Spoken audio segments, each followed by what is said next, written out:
बेटे और बेटियों ने दिया मां को वनवास। अयोध्या की बुजुर्ग माताओं का दर्द सुन कांप उठेगा कलेजा। अयोध्या भगवान श्री राम की नगरी, मोक्ष की नगरी मानी जाती है। दूर दूर से यहाँ पर वृद्धजन भगवान का दर्शन करने आते हैं। कितने तो यहाँ आकर यहीं के मठ मंदिरों में शरण ले लेते हैं। कुछ भगवान की भक्ति में आकर तो कुछ समाज और अपनों की दुत्कार के कारण। लेकिन रामनगरी के वृद्धाश्रम में रह रही महिलाओं का दर्द ऐसा है जिसे जीते जी वे कभी नहीं भुला सकती। रामनगरी के वृद्धाश्रम में रह रही महिलाएं अब सुकून में हैं, लेकिन अपनी पुरानी जिंदगी की चर्चा कर वो आज भी कांप जाती हैं। किसी को बेटे ने घर से निकाल दिया तो किसी को उसकी बहू ने पीटा। वृद्धाश्रम में रहकर अपना भरण पोषण कर रही देश के अलग अलग शहर की महिलाओं ने जब अपनी पुरानी यादों को साझा किया तब उनकी आंखें फिर दबा गईं।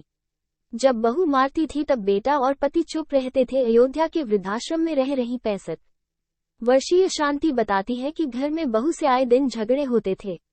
बहू घर में रहने नहीं देती थी, बाहर किसी से बात करने पर घर में बुलाकर मारपीट करती थी। मेरा अपना बेटा और पति बहू के बहकावे में आ गए थे। ऐसे में एक दिन बहू ने घर से निकाल दिया, जिसके बाद मैं यहाँ आकर रहने लगी। वहीं वृद्ध महिला उर्मिला बताती है कि मेरे 5 लड़कियां और 1 लड़का है। सभी की शादी हो गई, लेकिन हमारी बहू आए दिन हमसे लड़ाई झगड़ा करती थी। एक दिन बहू ने हमको तख्त से धकेल दिया था, तब हमारी टांग टूट गई थी। आए दिन के झगड़ों से तंग आकर हम यहाँ चले आए। अपनों ने किया बेसहारा, वृद्ध आश्रम बना सहारा। अयोध्या के वृद्धा आश्रम में रहने वाली वृद्ध महिलाओं का कहना है कि उन्हें अपने घर से ज्यादा यहाँ पर सुख सुविधा मिल रही है।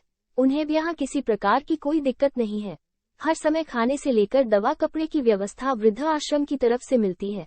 इतना शायद घर पर नहीं मिलता था। सुख सुविधा की वजह से हमें घर की भी याद नहीं आती है। हाँ, बच्चों की चिंता तो बनी ही रहती है।